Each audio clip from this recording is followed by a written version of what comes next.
साथियों नमस्कार। आज मैं आपके लिए चक्रवृद्धि ब्याज निकालने के लिए बहुत ही शॉर्ट ट्रिक समझाऊंगा। जैसे मैंने लिखा है चक्रवृद्धि ब्याज निकालने की शॉर्ट ट्रिक। बच्चे चक्रवृद्धि ब्याज देखते ही डर जाते हैं कि इतना लंबा चौड़ा सवाल होगा और वास्तविकता बड़े लंबे चौड़े सवाल निकलते हैं। तो इस तरीके से मैं बहुत ही शॉर्ट तरीके से आपके लिए बताऊंगा। बच्चा एक बार में देखते देखते निकाल लेगा। जैसे एग्जाम्पल, अगर हमें 2 साल का ब्याज निकालना है तो हम इसका क्या काम करेंगे, अनुपात ज्ञात कर लेंगे, यानी कि 2:1। अगर हमें 3 वर्ष का निकालना है तो हमें ज्ञात करना है 3 ईयर का, तो हम क्या काम करेंगे, 3:3:1। ये हमारा 3 साल का। अब हमें 4 वर्ष का ज्ञात करना है तो 4:6:4:1। अब हमें 5 वर्ष का ज्ञात करना है तो 5:10:10:5:1। 6 वर्ष का ज्ञात करना है 6:15:20:15:20:6:1। अब आपको 7 वर्ष का ज्ञात करना है। साथियों इसी तरीके से हम लंबा सा कोई भी कितने भी लंबा डिजिट हो, हम सबको आसानी से ब्याज को निकालते हुए चलते हैं और ज्ञात करते हैं। अब आपकी समझ में आया होगा कि इतना लंबा हम ये प्रतिशत और ये अनुपात हम कैसे याद करेंगे। तो आप बिल्कुल बने रहिए, भागिए मत। बिल्कुल मैं शॉर्ट ट्रिक से बताता हूँ, एक बार में ही आप निकालना सीख जाएंगे। किस तरीके से निकालेंगे मैं आपको समझाता हूँ। याद करने की कोई जरूरत नहीं, देखेंगे एक बार में।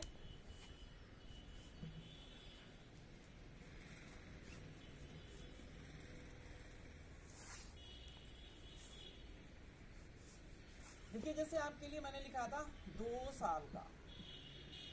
अब 2 साल के लिए आपको सबसे पहले जिस वर्ष का ब्याज ज्ञात करना है वो तो रखना ही रखना है, 2:1। अब आपको 3 वर्ष का ज्ञात करना है। अनुपात आप लगाना सीख जाएंगे तो सवाल यूं ही झटके में ही निकल जाएगा। बिल्कुल देखेंगे कि 3। अब हमें 3 वर्ष का ज्ञात करना है तो 3 तो रखना ही है। अब इन दोनों को जोड़ देना है, 2 1 3 हो गया और 1 तो रखना ही रखना है। हमारा डिजिट बन गया, हमने याद ही नहीं करा। अब देखिए 4 वर्ष को हमें याद करना है 4 ईयर का। क्या काम करेंगे, 4 तो रखना ही रखना है। जितने वर्ष का हमें अनुपात ज्ञात करना है वो तो संख्या हमें रखनी है। आगे हमें क्या करना है, इन दोनों को जोड़ेंगे, 3 और 3 6। इन दोनों को जोड़ेंगे 3 1 4 और 1 को रखना ही रखना है। अब देखिए 5 वर्ष का। 5 वर्ष को ज्ञात करने के लिए फिर हम क्या काम करेंगे, वही हमारा फार्मूला है। 5 को तो हमें रखना ही रखना है, जिस साल का हमें ज्ञात करना है उसे रखना ही रखना है। अब इन्हें दोनों को जोड़ देंगे, 6 4 10। यहाँ जोड़ देंगे 6 4 10। इन्हें जोड़ देंगे 4 1 5 और 1 को रखना। 6 वर्ष का देख लेंगे इसी तरीके से। देखेंगे 6 को अगर हमें ज्ञात करना है तो 6 को रखना ही रखना है, 6। अब देखो इन दोनों को जोड़ लेंगे 15, इन दोनों को जोड़ लेंगे 20, इन दोनों को जोड़ लेंगे 15 और ये हमारा बना गया। ठीक है साथियों, यहां तक आपकी समझ में आया होगा। इस तरीके से हमें 7 वर्ष यानी 8 वर्ष, जितने वर्ष का चाहे हम ब्याज आसानी से बहुत ही शॉर्ट ट्रिक के माध्यम से निकाल सकते हैं। ठीक है, अच्छा अब हम एक सवाल देख लेते हैं। इतना आपकी समझ में आया। अब मैं आपको एक सवाल दिखाता हूं।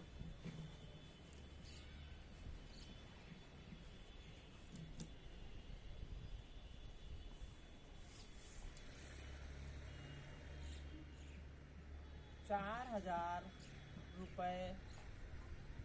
2 वर्ष का चक्रवृद्धि ब्याज 10% की दर से ज्ञात करिए। साथी देखिए देखिए ये हमारा सवाल है, इसे हम लगा के देखते हैं, आपकी एग्जाम्पल देखते देखते आपकी समझ में आ जाएगा। देखेंगे वही हमारा 2 वर्ष के लिए है, अनुपात हमारा ये रहा। सवाल देखेंगे 4000 रुपए है, तो 4000 रुपए के लिए अब हम क्या काम करना है कि 4000 रुपए है गुणा 10% की दर से काट लेंगे। 400 रुपए आया, 2 साल का है ये, फर्स्ट का हुआ, सेकंड का निकाल देंगे।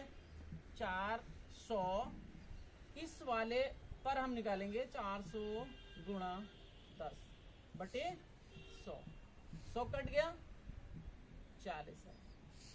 ये हमारा 2 भाग आया। ठीक है, यहां तक आपकी समझ में आ गया। आगे देखेंगे हमारा अनुपात है 2:1। देखिए ये 400 आया और ये 40 आया। अब हमें क्या काम करना है कि इनकी मल्टीप्लाई करनी है। 40 4 दूनी 800, इन्हें जोड़ देना है 840 रुपए। It is simple. और इस शॉर्ट ट्रिक से हमने सवाल निकाल दिया। देखते देखते हमारा सवाल हल हो गया और हमें लंबा चौड़ा भागने की जरूरत ही नहीं पड़ी। चलिए अगला सवाल एक और हम आपको बताते हैं।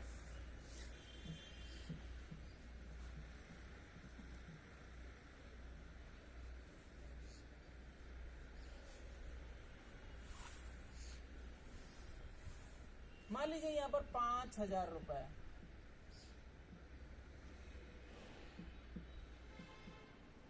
यहाँ पर 3 वर्ष का चक्रवृद्धि ब्याज 10% की दर से ज्ञात कीजिए। साथियों वही सब कुछ करना है। अब हमें मान लीजिए फार्मूला पता ही नहीं कुछ भी, तो हमें पहला वाला तो फार्मूला पता है, 2 साल वाला 2 वर्ष वाला हमें फार्मूला पता है। देखिए तो 2:1 है, ये हमें तो पता ही है, रटा हुआ है हमारा, तो हमें पता ही रहेगा। अब हमें देखो 3 वर्ष वाला ज्ञात कर लेते हैं। 3 वर्ष को ज्ञात करने के लिए क्या काम करेंगे, 3 तो हमें पहले रखना ही रखना है। अब क्या काम करेंगे, इन दोनों को जोड़ दीजिए, 2 1 3 हो गया। और फिर क्या काम करेंगे कि एक ये हमारा क्या बन गया, ये हमारा रेशियो बन गया। अब देखेंगे हमारा सवाल निकल जाएगा कितना है, 5000 रुपए है, ये फर्स्ट साल का हम निकालेंगे, गुणा 10% की दर से 500 रुपए हमारा पहले साल का ब्याज निकल आया। अब देखेंगे ये सेकेंड वर्ष का देखेंगे,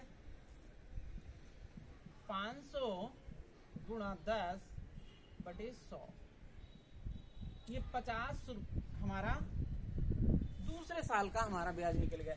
अब देखिए 3 साल का निकाला, इसलिए 3 साल का 50 गुणा 10 बटे 100 काट देंगे 5। सदियों इतना आपकी समझ में आया होगा। नेक्स्ट हम आपके आगे ले चलते हैं कि देखिए हमारा अनुपात क्या था, 3:3:1। थोड़ा इधर बढ़ा के लिख लेते हैं, 3:3:1।